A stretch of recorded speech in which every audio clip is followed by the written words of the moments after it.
बयनिसिमबो गोजोन हामलायनाय जासिहरबाय। खुलुमबाय। बे समाव आङो नोंथांमोननि गेजेराव दासिमनि मोननैसो खौरां लाना फैदों। नोंथांमोना भिडिअखौ फारियै जोबजासिम नायलांदो। अरुणाचल रायजोनि इटानगराव उन्दै समनिफ्रायनो फरायनो थाखाय नखरनि सुबुंफोरा दोनहैदोंमोन सन्जय बसुमतारी मुंनि सासे 13 बोसोर बैसोनि लाइमोनखौ।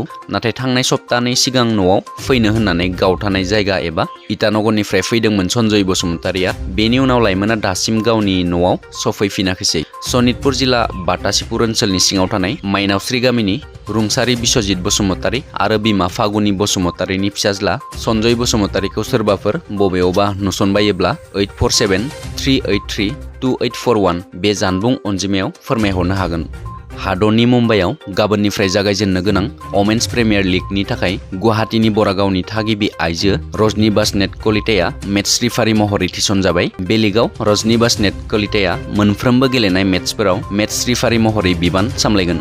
दिनै वर्ल्ड वाइल्ड लाइफ डेखौ मुलुगनि गेजेरावनो फालिनायजों लोगोसे बे सानखौ लोब्बा लाखिनानै आसामनि गुबुन गुबुन हाग्रामा एबा पार्कफोरावबो फालिनायखौ नुनो मोन्दों। दिनै 3 मार्च एबा बे साननि लोब्बायै आसाम सरकारा बेसेन गोसा गान्दानिफ्राय लानानै गासै जिब जुनारफोरखौ रैखाथि होनायनि रादाब बिलाइदों।